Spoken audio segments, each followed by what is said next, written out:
बिस्मिल्लाहिर्रहमानिर्रहीम। Welcome students to the scholar science college. मेरा नाम मोहम्मद मोहसिन अब्बास है और मैं आपको मैथमेटिक्स पढ़ाऊँगा। आज हम स्टार्ट कर रहे हैं chapter number 4 quadratic equations. Quadratic equations को एक्सप्लेन करने से पहले मैं इक्वेशन का थोड़ा सा तारुफ दूंगा कि इक्वेशन क्या होती है। बेसिकली जब भी किसी मैथमेटिकल स्टेटमेंट के दरमियान में इक्वल साइन आ जाए तो ऐसी स्टेटमेंट को हम क्या कहते हैं, इक्वेशन कहते हैं। इन अदर वर्ड्स, अगर आपके पास दो मैथमेटिकल एक्सप्रेशंस हैं और वो ज्वाइन हो रहे हैं इक्वल साइन के साथ तो हम उसको इक्वेशन कहेंगे। फॉर एग्जांपल, ये मैंने यहाँ पे इसकी डेफिनेशन लिखी है। In mathematics an equation is a statement that asserts the equality of two expressions. For example, x plus 2 is equal to 3, ये भी एक एक्सप्रेशन है, ये भी एक एक्सप्रेशन है, दोनों के दरमियान में हमारे पास इक्वल साइन अराइज हो रहा है। इसी तरीके से this is also an equation, this is also an equation. आप इसको आइडेंटिटी कहते हैं, ये हम इंशाल्लाह 5th चैप्टर में डिस्कस करेंगे।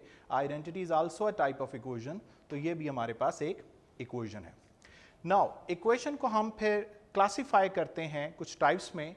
बहुत सारी टाइप्स हैं, लेकिन हमारे एफएससी में हमने ये 4 टाइप्स यूज करनी है, तो मैं सिर्फ यहाँ पे इन्हीं को डिस्कस करूँगा। फर्स्ट टाइप है अलजेब्राइक इक्वेशन और पॉलिनोमियल इक्वेशंस। ऐसी इक्वेशंस जिसमें इक्वल की दोनों साइडों के ऊपर पॉलिनोमियल्स पड़े हों, उन इक्वेशंस को हम अलजेब्राइक या पॉलिनोमियल इक्वेशंस कहते हैं। ऐसी इक्वेशंस जिनमें ट्रिग्नोमेट्रिक फंक्शंस इन्वॉल्व हों, लॉगरिथमिक फंक्शंस इन्वॉल्व हों, inverse logarithmic functions means exponential functions या इनवर्स ट्रिग्नोमेट्रिक फंक्शंस इन्वॉल्व हों, तो ऐसे इक्वेशंस को हम ट्रांसेंडेंटल इक्वेशंस कहते हैं। फॉर एग्जांपल, ये हमारे पास एक ट्रांसेंडेंटल इक्वेशन है, ये हम इंशाल्लाह चैप्टर नंबर 14 में डिस्कस करेंगे। इसके साथ 2 टाइप्स मैंने यहाँ पे और भी मेंशन की हैं, पैरामीट्रिक इक्वेशन और डिफरेंशियल इक्वेशन। ये हमारे सेकंड ईयर में होंगी, हम इंशाल्लाह इनको सेकंड ईयर में डिटेल में एक्सप्लेन करेंगे। मैं स्टार्ट करता हूँ अलजेब्राइक इक्वेशन से, क्योंकि हमारा चैप्टर क्वाड्रेटिक इक्वेशन है और quadratic equation basically algebraic equation की टाइप्स में आती है। तो पहले मैं एक्सप्लेन कर चुका हूँ कि अलजेब्राइक इक्वेशन क्या होती है। अलजेब्राइक इक्वेशन एक ऐसी इक्वेशन होती है जिसमें इक्वल की दोनों साइड्स के ऊपर पॉलिनोमियल्स अराइज हो रहे हों, और इसको हम सब क्लासिफाई करते हैं इसकी डिग्री के अकॉर्डिंगली। वो इक्वेशन जिसमें वेरिएबल की मैक्सिमम डिग्री हमारे पास 1 हो, उसको हम लीनियर इक्वेशन कहते हैं। मैं आपको साथ थोड़ा सा एक्सप्लेन करता हूं। For example, x plus 3 is equal to 0। यहां पे देखें कि जो इसका वेरिएबल है उसकी मैक्सिमम पावर हमारे पास 1 है। उस ऐसी इक्वेशन जिसमें वेरिएबल की मैक्सिमम पावर 1 हो, उसको हम कहेंगे लीनियर इक्वेशन। वो इक्वेशन जिसमें वेरिएबल की मैक्सिमम पावर हमारे पास 2 हो, यहां पे अगर आप ऑब्जर्व करें वेरिएबल की मैक्सिमम पावर 2 है, तो ऐसी इक्वेशन को हम क्वाड्रेटिक इक्वेशन कहते हैं। तो हमने चैप्टर नंबर 4 में ये क्वाड्रेटिक इक्वेशंस डिस्कस करनी है। सिमिलरली, अगर आपके पास मैक्सिमम पावर 3 आ जाए तो ऐसी इक्वेशन को हम क्यूबिक इक्वेशन कहेंगे। अगर वेरिएबल की मैक्सिमम पावर आपके पास 4 आ जाए तो ऐसी इक्वेशन को हम quadratic equation, so on quintic equation for degree 5, sextic equation for degree 6, septic for 7 and octic for degree 8। जैसे कि मैंने आपको बताया कि हमारा कंसर्न जो है वो क्वाड्रेटिक इक्वेशन के साथ है। तो क्वाड्रेटिक इक्वेशन क्या होती है, क्वाड्रेटिक इक्वेशन को एक्सप्लेन करता हूं। A quadratic equation in x is an equation that can be written in the form of this form, ax square plus bx plus c is equal to 0, where a b c हमारे पास real numbers हैं। और एक चीज जो इसमें important है कि ये a किसी भी सूरत में 0 नहीं होना चाहिए। क्वाड्रेटिक इक्वेशन का दूसरा नाम है सेकंड डिग्री पॉलिनोमियल इन x। आप इसको क्वाड्रेटिक इक्वेशन कहें या सेकंड डिग्री पॉलिनोमियल इन x भी कह सकते हैं। अब मैंने डिस्कस करना है कि क्वाड्रेटिक इक्वेशन ग्राफ कैसे बनाती है। क्वाड्रेटिक इक्वेशन इस तरह की स्मूथ कर्व्स बनाती है, पैराबोलिक टाइप कर्व्स बनाती है। आप ऑलरेडी 9th क्लास के I think so 8th chapter में स्ट्रेट लाइंस के ग्राफ डिस्कस करके आए हैं कि लीनियर इक्वेशंस जो होती हैं वो इस तरह के ग्राफ बनाती हैं, वो स्ट्रेट लाइंस टाइप के ग्राफ बनाती हैं। इस टाइप की equations ax plus by plus c is equal to 0। ये हमारे पास एक लीनियर इक्वेशन है इन टू वेरिएबल्स कि यहाँ पे x की मैक्सिमम पावर 1 है, y की मैक्सिमम पावर 1 है। तो ये इक्वेशंस जो हैं ये हमारे पास स्ट्रेट लाइन बनाती हैं, जबकि हमारे पास जो क्वाड्रेटिक इक्वेशन है ये सेकंड डिग्री इक्वेशंस हैं वो हमारे पास इस तरीके के पैराबोलिक ग्राफ बनाती हैं। नाउ अब इसके बाद हम डिस्कस करेंगे सोल्यूशन ऑफ क्वाड्रेटिक इक्वेशन, जो कि हमारी एक्सरसाइज 4.1 है। मैं स्टार्ट करता हूं solution of quadratic equation. Now हमारी एक्सरसाइज 4.1 है जी, सोल्यूशन ऑफ क्वाड्रेटिक इक्वेशन। तो हमारे पास बेसिकली तीन टेक्निक्स हैं क्वाड्रेटिक इक्वेशन को सॉल्व करने के लिए। फर्स्ट वन है फैक्टराइजेशन, सेकंड है हमारे पास कंप्लीटिंग स्क्वायर, और थर्ड वन है हमारे पास क्वाड्रेटिक फार्मूला। ये तीनों टेक्निक्स आप मैट्रिक के अंदर पढ़ के आए हैं। तो मैं यहाँ पे स्टार्ट करूँगा फैक्टराइजेशन से। तो उसके लिए मैंने ये क्वेश्चन नंबर 2 यहाँ पे पहले से लिखा हुआ है, solve the equation x square plus 7x plus 12 is equal to 0 by the use of factorisation. Now factorisation होती कैसे है? आप क्या करते हैं, ये जो x स्क्वायर वाली टर्म है इसको इस कांस्टेंट टर्म के साथ मल्टीप्लाई करते हैं। अगर इन दोनों को मल्टीप्लाई किया जाए तो मेरे पास बनता है 12x स्क्वायर। नाउ अब आपने इस 12 के जो है वो फैक्टर्स ढूंढने हैं। 12 के फैक्टर्स कौन कौन से जी? हमारे पास 1 12 को डिवाइड करता है, 2 12 को डिवाइड करता है, सिमिलरली 3 डिवाइड करता है, 4 डिवाइड करता है, 6 5 नहीं करता, 6 डिवाइड करता है, एंड उसके बाद 12 इसको डिवाइड करता है। अब 1 कितने टाइम्स उसको डिवाइड करेगा? ऑब्वियसली 1 इंटू 12 आपके पास 12 बनेगा, 2 इंटू 6 12 बनेगा, 3 इंटू 4 आपके पास 12 बनेगा। Similarly 4 into 3, 6 into 2 and 12 into 1। तो हमें इसको लिखने की कोई ज़रूरत नहीं है। तो हमारे काम के बेसिकली 3 हमारे पास ये मिड टर्म्स की ब्रेकिंग के पॉसिबल ऑप्शन बन रहे हैं। हमने करना क्या है, हमने इस मिड टर्म को ब्रेक करना है 2 टर्म्स में। कैसे? कि उनको अगर ऐड या सब्ट्रैक्ट किया जाए तो हमारे पास 7 आए, और उन 2 टर्म्स को अगर आपस में मल्टीप्लाई किया जाए तो हमारे पास 12 आए। तो 12 की मल्टीप्लिकेशन के हिसाब से मैंने लिखा 1 इंटू 12 12 होता है, 2 इंटू 6 12 होता है, 3 इंटू 4 12 होता है। लेकिन अगर इन दोनों को ऐड या सब्ट्रैक्ट किया जाए तो हमारे पास 7 नहीं आता। इसका मतलब है ये ऑप्शन हमारे पास सूटेबल नहीं है। इसी तरह 2 इंटू 6 12 होता है, लेकिन 2 में 6 ऐड करें या सब्ट्रैक्ट करें फिर भी हमारे पास 7 नहीं आता। तो ये भी ऑप्शन हमारे पास सूटेबल नहीं है। तो 3 को 4 में ऐड करें तो हमारे पास 7 आता है। तो ये हमारा सूटेबल ऑप्शन है। तो मैं 7x को ब्रेक कर सकता हूं 3x प्लस 4x में। मैं सॉल्व स्टार्ट करता हूं जिसको। हमारे पास क्वेश्चन है x square plus 7x plus 12 is equal to 0। मैं क्या करता हूं, इस मिड टर्म को ब्रेक करता हूं 4x प्लस 3x में, और ये 12 एज इट इज। अगर आप ऑब्जर्व करें तो इन दोनों टर्म्स के अंदर x कॉमन है। x को मैं बाहर निकाल लेता हूं, पीछे यहां पे क्या रह गया x, और यहां पे क्या रह गया 4। नाउ अगर ऑब्जर्व करें इन दोनों टर्म्स में तो हमारे पास 3 कॉमन है, तो 3 को मैं बाहर निकाल लेता हूं, पीछे रह गया x plus 4 is equal to 0। जरूरी नहीं है आप इसको 4x प्लस 3x लिखें, आप 3x प्लस 4x भी लिख सकते हैं, क्योंकि ये कम्यूटेटिव होते हैं, कोई फर्क नहीं पड़ता, आप आगे पीछे करके इसको लिख सकते हैं। नाउ अगर आप फील करें तो x प्लस 4 इसमें भी है और इसमें भी है, ये दोनों में से कॉमन निकलेगा। यहां से जब x प्लस 4 कॉमन निकला तो मेरे पास क्या रह गया, सिंपली x, और जब यहां से x प्लस 4 निकला तो मेरे पास रह गया 3 इक्वल टू 0। नाउ अब हमारे पास रियल नंबर की एक प्रॉपर्टी है कि अगर आपके पास दो चीजों का प्रोडक्ट 0 हो then either first one is 0 और सेकेंड वन इज 0। तो मैं वो यूज करता हूं, either x plus 4 is equal to 0 और x plus 3 is equal to 0। तो यहां से मेरे पास x की वैल्यू आ गई -4 और यहां से मेरे पास x की वैल्यू आ गई -3। इन दोनों वैल्यूज को मैं सोल्यूशन सेट की फॉर्म में लिख देता हूं, तो मेरा सोल्यूशन सेट आ गया -4 -3। ये जो दो रिजल्ट आए हैं x के -4 और -3, ये दोनों मेरे सोल्यूशन हैं। हम इनको रूट्स भी कहते हैं और सोल्यूशन भी कहते हैं। नाउ थोड़ा सा मैं एक्सप्लेन कर दूं सोल्यूशन होता क्या है, हमने ये मेथड क्यों किया। बेसिकली आपके पास एक इक्वेशन है फॉर एग्जाम्पल मेरे पास एक इक्वेशन है x plus 2 is equal to 0। तो इसके सोल्यूशन हमें कहा जाता है इसका सोल्यूशन फाइंड आउट करें। तो सोल्यूशन का मतलब क्या है? सोल्यूशन का मतलब यह है कि इस वेरिएबल x की जगह आपने ऐसी वैल्यू फाइंड आउट करनी है जिसको अगर इस इक्वेशन के अंदर पुट कर दिया जाए तो वो इस इक्वेशन को सेटिस्फाई करे।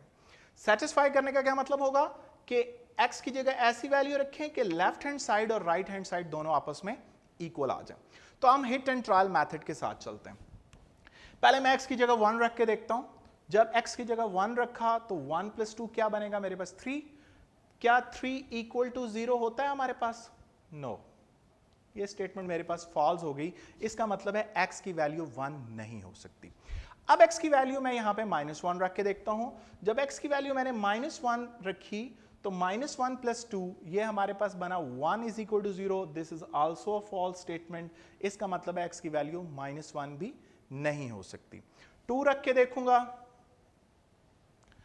4 is equal to 0। This is also false statement. लेकिन जब मैं यहां पे x की वैल्यू -2 रखूंगा तो -2 प्लस 2 0 इक्वल टू 0। ये मेरी स्टेटमेंट क्या हो गई? ट्रू। इसका मतलब है कि इस इक्वेशन का जो हमारे पास सॉल्यूशन है या इसका जो रूट है वो हमारे पास -2 है। ये बेसिक हमारे पास टेक्निक है किसी भी सॉल्यूशन को, किसी भी इक्वेशन के सॉल्यूशन को फाइंड आउट करने की। इसको हम हिट एंड ट्रायल मेथड कहते हैं। लेकिन लीनियर इक्वेशन में तो ये चल जाता है। लीनियर इक्वेशन में वैसे आप डायरेक्ट कैसे सॉल्व करते हैं? सिंपली इस कांस्टेंट को उठा के इधर ले आते हैं और आप कहते हैं ये उसका सॉल्यूशन है। लेकिन जब अगर हमारे पास क्वाड्रेटिक इक्वेशन हो, for example x² minus 5x plus 6 equal to 0। Now अब स्टार्ट करें जी। x की जगह 1 डालें, नहीं सेटिस्फाई करेगा। 1 डालें, 1 माइनस 5 ये आपके पास बन गया -4 प्लस 6 ये आपके पास बन गया 2 इज इक्वल टू 0। सेटिस्फाई नहीं हुआ। 2 इसकी जगह पुट करें तो ये बनेगा 4 minus 10 plus 6 is equal to 0। तो ये 2 इसको सेटिस्फाई कर गया। इसका मतलब है इसका सोल्यूशन क्या है? x equal to 2। नाउ क्योंकि ये क्वाड्रेटिक इक्वेशन है, इसकी डिग्री 2 है, तो इसका मतलब है इसके 2 रूट्स होंगे। तो एक तो हमने फाइंड आउट कर लिया है, अब दूसरा रूट फाइंड आउट करना। तो दूसरे के लिए मैं इसमें 3 पुट करता हूं तो ये आ गया 9 3 5 15 प्लस 6 इक्वल टू 0। तो 9 minus 15 minus 6 plus 6 is equal to 0। ये मेरे पास ट्रू हो गया और इसका दूसरा रूट हमारे पास आ गया x इक्वल टू 3। तो इस इक्वेशन का सोल्यूशन बना x equal to 2, x equal to 3। लेकिन अगर इस तरीके से हमने रूट्स फाइंड आउट करने शुरू कर दिए तो ये तो हमारे लिए बहुत मुश्किल है। तो इसलिए मैथमेटिशियंस ने इसके लिए हमें टेक्निक्स दी हैं कि आप फैक्टराइजेशन यूज करें, कंप्लीटिंग स्क्वायर यूज करें या क्वाड्रेटिक फार्मूला यूज करें। आप यहां पे देखें, यहां पे तो बड़ा आसान सा था। लीनियर में हमने इजीली कर लिया, क्वाड्रेटिक में थोड़ा सा मजीद टफ हो गया, क्यूबिक में मजीद ये मेथड टफ हो जाएगा। आपने एक एक को चेक करना। फॉर एग्जांपल एक रूट 100 है और दूसरा 250 है, तो क्या आप इतने टाइम्स वैल्यूज उसमें इंटर करते रहेंगे? It's very difficult. तो फिर हम ये टेक्निक यूज करते हैं, फैक्टराइजेशन, कंप्लीटिंग स्क्वायर या क्वाड्रेटिक फार्मूला। आगे चलते हैं जी। नेक्स्ट क्वेश्चन है जी हमारा एक्सरसाइज का क्वेश्चन नंबर 1। मैं पहले क्वेश्चन नंबर 2 किया है, अब क्वेश्चन नंबर 1 बाद में कर रहा हूँ। फैक्टराइज करना है 3x² plus 4x plus 1। Factorisation के साथ इसको सॉल्व करेंगे। तो क्वेश्चन है 3x² plus 4x plus 1 is equal to 0। हमने करना क्या है? हमने इस फर्स्ट टर्म को लास्ट टर्म के साथ मल्टीप्लाई करना है, तो ये बनेगा 3x²। नाउ अब ये मिड टर्म है 4x। अब इस 4x को ऐसी दो टर्म्स के अंदर हमने तोड़ना है, इसको ब्रेक करना है कि उनका सम 4x बने या डिफरेंस 4x बने और उसका प्रोडक्ट जो है वो हमारे पास 3x² बने। तो वो टर्म्स कौन कौन सी हो सकती हैं? ऑब्वियसली 3x और x। अगर इन दोनों को हम आपस में ऐड कर दें तो हमारे पास 4x बन जाएगा और अगर इनको मल्टीप्लाई कर दें तो 3x² बन जाएगा। तो इसको हम मिड टर्म को ब्रेक कर लेते हैं दो हिस्सों में। यहां से अगर आप ऑब्जर्व करें तो 3x कॉमन आ रहा है, पीछे क्या रह गया? x plus 1। और यहां से 1 कॉमन निकलेगा, पीछे क्या रह गया? x plus 1 is equal to 0। Now x plus 1 इन दोनों टर्म्स के अंदर कॉमन है, इसको हम बाहर निकाल लेते हैं। यहाँ से क्या रह गया 3x प्लस, और यहाँ से क्या रह गया 1 इक्वल टू 0। वही जो लास्ट मैंने बताया था आपको लास्ट क्वेश्चन में भी कि अगर दो चीज़ों का प्रोडक्ट 0 हो, रियल नंबर की ये प्रॉपर्टी है कि दो चीज़ों का प्रोडक्ट 0 हो तो या तो फर्स्ट वैल्यू 0 होती है या सेकंड वैल्यू 0 होती है। तो यहाँ से x प्लस 1 0 आएगा और 3x प्लस 1 0 आएगा। तो यहाँ से x की वैल्यू आ गई -1, यहाँ से इसकी वैल्यू आ गई -1 और यहाँ से x आ गया -1/3। तो जो हमारे पास रूट्स आए हैं उनको हमने सोल्यूशन सेट की फॉर्म में लिख लेना है। याद रखिएगा जो भी रूट्स आए उनको हमेशा सोल्यूशन सेट की फॉर्म में आपने लिखना होता। नेक्स्ट क्वेश्चन है जी हमारे पास,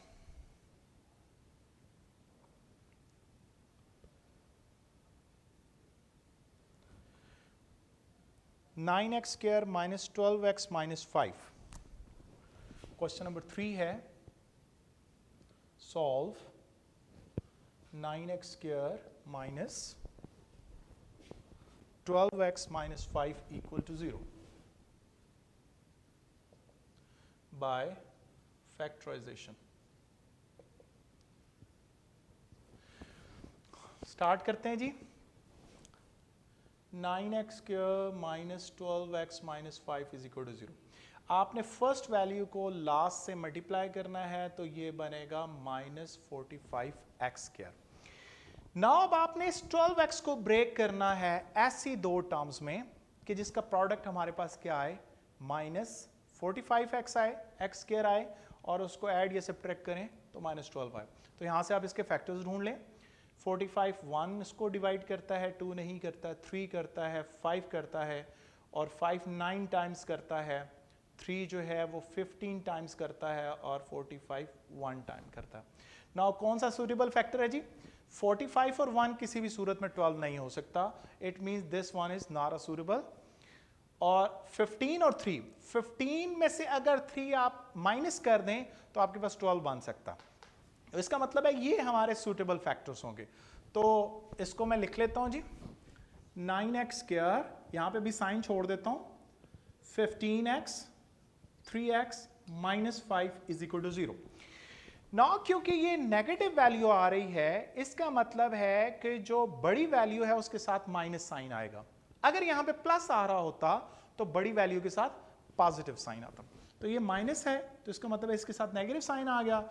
अब -15 + 3 12x बनेगा, -12x बनेगा, तो इसके साथ प्लस साइन आ गया। इन दोनों में ऑब्जर्व करें क्या चीज कॉमन है जी, 3x कॉमन है। तो पीछे आपके पास क्या रह गया 3x, और यहां पे रह गया -5, यहां से 1 कॉमन निकला, 3x - 5 इज इक्वल टू 0। उसी तरीके से 3x - 5 दोनों में कॉमन है, बाहर निकाला, आपके पास रह गया 3x + 1 is equal to 0। Now real number की प्रॉपर्टी यूज करेंगे कि अगर दो चीज़ों का प्रोडक्ट 0 है तो आइदर फर्स्ट वैल्यू 0 और सेकेंड वैल्यू 0। तो यहाँ से 3x की वैल्यू आ गई 5 और x की वैल्यू आ गई 5/3, और यहाँ से 3x की वैल्यू आ गई -1 और x की वैल्यू आ गई -1/3। जो आंसर है उसको हम सॉल्यूशन सेट की फॉर्म में लिख लेंगे। नेक्स्ट क्वेश्चन है जी हमारे पास, question number 5, solve the equation x × x + 7 = 2x - 1 × x + 4 by using factorisation. तो सबसे पहले अगर आप ऑब्जर्व करें ये क्वाड्रेटिक इक्वेशन की स्टैंडर्ड फॉर्म नहीं है, तो हमें सबसे पहले क्वाड्रेटिक इक्वेशन की स्टैंडर्ड फॉर्म में इसको लेके आना पड़ेगा। तो उसके लिए मैं थोड़ा सा सिंप्लीफाई करता हूँ, x को अंदर मल्टीप्लाई करता हूँ, ये बना x² + 7x, और इधर इन दो टर्म्स को मल्टीप्लाई करता हूँ, 2x × x 2x² + 4 2s are 8x - x and -4। Now सारी टर्म्स को एक साइड पे ले जाता हूँ, इनको उठा के इधर ले आता हूँ, तो ये बनेगा 2x² - x² + 8x, और ये -x ये हमारे पास हो जाएगा जी 8x - x 7x, और ये जब 7x इधर आएगा तो -7x, और ये -4 एज इट इज़, और इस साइड पे रह जाएगा 0। नाउ इस टर्म को मैं इस साइड पे लिख लेता हूँ और 0 को दूसरी साइड पे लिख लेता हूँ, तो ये मेरे पास बनेगा 2x² - x² x², 7x से cancel, -4 is equal to 0। Now जी अब हमने करना क्या है, हमें कहा गया है सॉल्व बाय यूजिंग फैक्टराइजेशन। तो यहाँ पे एक बड़ा मज़े का पॉइंट, स्टूडेंट को यहाँ पे एक चीज़ हालांकि टीचर्स ने बताई नहीं होती, लेकिन स्टूडेंट को यहाँ पे एक प्रॉब्लम आता है। स्टूडेंट ये समझते हैं कि फॉर एग्जांपल ये जो x square minus 5x plus 6 equal to 0, ये मेरे पास एक क्वेश्चन है, तो मैंने इसकी जो मिड टर्म को ब्रेक किया है, तो ये जो स्टेप हमने किया है, this step is known as factorisation. Student इसको समझते हैं कि ये फैक्टराइजेशन है। बेटा ये फैक्टराइजेशन नहीं होती। फैक्टराइजेशन का मतलब है कि आपने दोनों चीजों को प्रोडक्ट की फॉर्म में लिखना है। आपको एक क्वाड्रेटिक फैक्टर दिया हुआ है जस्ट लाइक दिस, इसको आपने फैक्टराइज करना है, मतलब दो प्रोडक्ट की फॉर्म में लिखना है। तो इसकी फैक्टराइजेशन होगी x plus 2 into x minus 2 equal to 0। इसको मैं थोड़ा सा मजीद यहाँ पे सिंप्लीफाई कर देता हूँ। It can be written as x square minus 2 square is equal to 0। वहाँ से ये आपने फार्मूला लगा लिया a square minus b square का, a plus b into a minus b. तो ये इसकी फैक्टराइजेशन हुई है। ये जो स्टेप है ये फैक्टराइजेशन मेन स्टेप नहीं है। इसको मेन स्टेप जरूर है क्वेश्चन का, but it does not mean कि यहां पे इसकी फैक्टराइजेशन हुई है। फैक्टराइजेशन का मतलब होता है दो चीजों को प्रोडक्ट फॉर्म में लिखना। तो सॉल्व बाय फैक्टराइजेशन का क्या मतलब है? सॉल्व बाय फैक्टराइजेशन का मतलब है कि अगर दो चीजों का प्रोडक्ट जीरो है तो either first value is zero और second value is zero, x equal to minus 2 and x is equal to 2। आप ऑब्जर्व करिएगा, बुक का पेज नंबर 139 है आई थिंक सो, जहां से क्वाड्रेटिक इक्वेशन स्टार्ट हो रही है। तो वहां पे उन्होंने लिखा हुआ है कि बाय फैक्टराइजेशन का मतलब क्या है कि if the product of two things are zero then either first value zero और सेकंड वैल्यू जीरो। ये बुक का पेज नंबर 139 पे आपको ये डेफिनेशन मिल जाएगी कि फैक्टराइजेशन से सॉल्व करने का क्या मतलब है। तो यहां पे हमारे पास सोल्यूशन सेट आ गया -2 and 2। थैंक यू स्टूडेंट्स, उम्मीद है कि आपको आज का लेक्चर समझ आ गया होगा। इंशाल्लाह नेक्स्ट लेक्चर में इससे आगे के जो क्वेश्चन है, क्वेश्चन नंबर 6, 7 एंड 8, इंशाल्लाह नेक्स्ट लेक्चर में हम वो डिस्कस करेंगे। उस वक्त के लिए अल्लाह हाफिज़, थैंक यू सो मच।